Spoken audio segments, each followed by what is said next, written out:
మార్చి 21, 2024 మీకు అరవింద్ కేజ్రీవాల్ని సిబిఐ వాళ్ళు అరెస్ట్ చేశారు. అంటే మనీ లాండరింగ్ కేసులు అనండి, అలాగే లిక్కర్ స్కామ్, దీనికి సంబంధించి ఒక 100 కోట్ల స్కామ్ జరిగినట్టుగా వార్తలు. సో ఇతన్ని జైల్లో పెట్టారు. తరువాత ఇతను బెయిల్ మీద బయటికి వచ్చాడు. ఆ రోజు నుంచి కూడా ఇతను పగా ప్రతీకారముతో ఉడికిపోతున్నాడు. అంటే ఒక నిజాయితీ పరుడు అని ప్రజలు నమ్మారు, ఒక పచ్చి కరప్ట్ లీడర్ అని ఇతను తనను తాను ప్రూవ్ చేసుకున్నాడు. సో దాంతో Aam Aadmi party, cockroach Janata party, ఇప్పుడు ఈ సిజేపీ అనబడే ఈ పార్టీ యొక్క అధినేత మీకు అభిజిత్ దిప్కే, ఇతను ఒక ఆమ్ ఆద్మీ పార్టీ కార్యకర్త అండి. తరువాత ఇతను అమెరికాకు వెళ్ళాడు. ఎందుకు వెళ్ళాడో మనందరికీ ఇప్పుడు అర్థమైంది. ఇప్పుడు ఇదంతా కూడా అరవింద్ కేజ్రీవాల్ నడిపిస్తున్న నాటకమే అని చెప్పి అమిత్ షాకు ఒక స్పెషల్ రిపోర్ట్ వచ్చింది. ఇది మామూలుగా మనం చూసామనుకోండి, ఒక బీజేపీ, ఏఏపీ లేదా ఇప్పుడు ఈ సిజేపీ, కాంగ్రెస్ అలా కాదండి.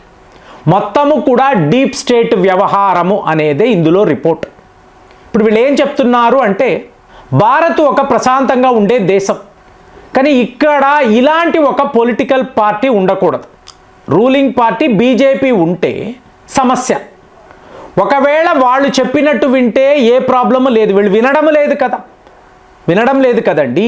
దాంతో చుట్టుపక్కల ఉండే చిన్న చిన్న దేశాలు, ఇప్పుడు ఒక నేపాల్ అనండి, రామాయణము అనేది మా దేశంలోనే జరిగింది, రాముడు సీతమ్మ అంతా మా దేశంలోనే పుట్టారు.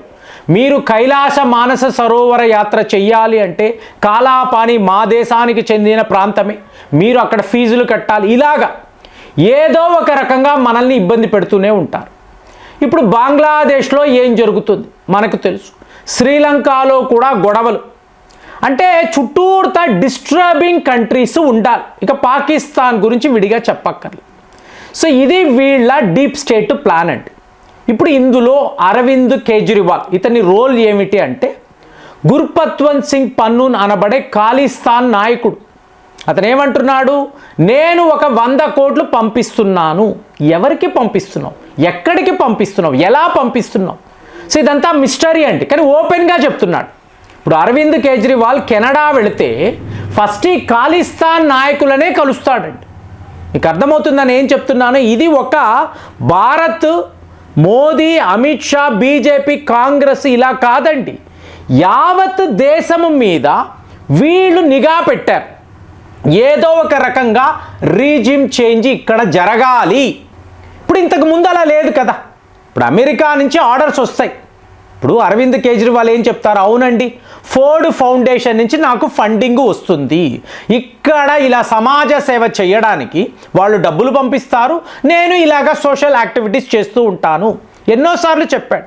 ఇప్పుడు అలాంటిది ఇతను ఒక చీఫ్ మినిస్టర్ అనుకోండి, ఫోర్డ్ ఫౌండేషన్ నుంచి ఫోన్ కాల్ వచ్చింది, వాళ్ళు ఏం చెప్తే అదే చేస్తాడు కదా, అంతే కదండి. సో ఇప్పుడు అలా జరగడం లేదు, ఎవరు చెప్పినా వీళ్ళు వినడం లేదు. అడిగితే న్యూ ఇండియా అంటున్నారు. ఇప్పుడు మీరు భారత్ యొక్క మీకు ఈ జాగ్రఫీ చూసారు అనుకోండి, మీకు హ్యూమన్ ట్రాఫికింగ్, మాదక ద్రవ్యాలు, ఫేక్ కరెన్సీ, సో ఇదంతా ఏంటి, ఇక్కడే మెయిన్, ఇదే సెంట్రల్ పాయింట్ అండి. ఇక్కడ నుంచే మీకు ఆసియా ఖండానికి, ఆ దేశాలలోకి మాదక ద్రవ్యాలు డిస్ట్రిబ్యూట్ అవుతున్నాయి. ఇప్పుడు దీన్ని వీళ్ళు పూర్తిగా ఆపేశారు అనుకోండి, ఈకో సిస్టమ్ పోయింది కదా. కాబట్టి ఈ బాధ్యత అంతా వీళ్ళు అరవింద్ కేజ్రీవాల్కి అప్పచెప్పారు. ఏదో ఒక రకంగా ఈ ప్రభుత్వాన్ని కూల్చేసేయి, వీళ్ళు ఉండడానికి లేదు, వీళ్ళు ఉంటే మనకు చాలా పెద్ద ప్రాబ్లం. ఎక్కడెక్కడ ప్రాబ్లము, మెయిన్ ఫార్మా రంగం, అవునా, అలాగే మీకు డ్రగ్స్ చెప్తున్నాం, మీకు ఆయుధాలు ఇవాళ మనమే ఎక్స్పోర్ట్స్ చేస్తున్నాం. అమెరికా వాడు ఎలా ఒప్పుకుంటాడండి? అంటే ఇంకొక కొత్త శక్తి వచ్చింది, వాళ్ళు వీళ్ళకి మించి ఎక్కువ ఎగుమతులు చేస్తున్నారు అనుకోండి, వాడు ఒప్పుకుంటాడా? మిలిటరీ పవర్ చూశారు అనుకోండి, మీకు సమానమైపోయిందండి.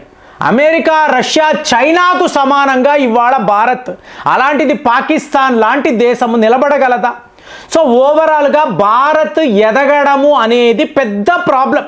ఇప్పుడు ఇదంతా ఏంటంటే బిపిన్ రావత్ అండి, చైనాను మనము ఎలా ఎదిరించి ఓడించగలము, దీన్నే బిపిన్ రావత్ డాక్ట్రైన్ అంటారు. చైనాను భారత్ ఓడించడం ఏంటి? 2020లో నేను ఇవి మాట్లాడితే నవ్వుకున్నారు అందరు. ఎలా కుదురుతుంది? ఆయన చేసి చూపించాడు. 2017లోనే డాక్లామ్ దగ్గర చైనా వాడిని తరిమేశారు. సో గెలవగలం. మీరు అదే అజిత్ దోవెల్ అన్నారనుకోండి, ప్రపంచంలో ఇవాళ నంబర్ 1 స్పై ఏజెన్సీ అంటే అందరూ ఒప్పుకుంటున్నారు. ఎవరి వల్ల? అజిత్ దోవెల్ డాక్ట్రైన్ అంటాం. ఇక జైశంకర్ గారి గురించి విడిగా చెప్పక్కర్లేదు. నేను చెప్తున్నాను, మీరు వినండ్రా అంటే వింటారు. జైశంకర్ నోటి నుంచి ఏ మాట వచ్చినా వెస్టర్న్ మీడియాకి ఇది బంగారు పలుకుల్లాగా అలాంటి ఒక న్యూస్ అయిపోతుంది. సో ఇట్లాంటి నాయకులు ఉన్నప్పుడు మోదీ ఒక ఎవరెస్ట్ లాగా కనిపిస్తున్నాడు. మరి వీళ్ళందరూ సపోర్ట్ ఉన్నారు కదండి. కాబట్టి మోదీని కదిపితేనే, ఇతను లేకపోతేనే మన కంట్రోల్లో భారత్ ఉంటుంది. సింపుల్గా చెప్పాలంటే ఇప్పుడు ఎంఎస్ ధోని అనబడే క్రికెటర్ కదండి, ఇతన్ని వీళ్ళు క్యాప్టెన్ చేశారు, భారత్ యొక్క క్యాప్టెన్. మీటింగ్లో కూర్చున్నారు. అతను చెప్పిన ఫస్ట్ అడ్వైజ్ ఏమిటి అంటే సౌరవ్ గాంగూలీ, వివిఎస్ లక్ష్మణ్, రాహుల్ ద్రావిడ్ వీళ్ళను తీసేసేయండి. అయ్యో వీళ్ళు లెజెండరీ ప్లేయర్స్ కదా, ఎన్ని సందర్భాల్లో భారత్ను గెలిపించారు అంటే అంత. అప్పుడు క్రికెట్ అన్నప్పుడు ఏ రోజుకి ఆ రోజు ముఖ్యం. వీళ్ళు స్లోగా మూవ్ అవుతున్నారు.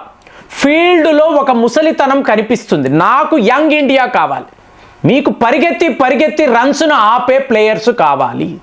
ఏమీ చెయ్యలేక వీళ్ళ ముగ్గురిని పంపించేశారు.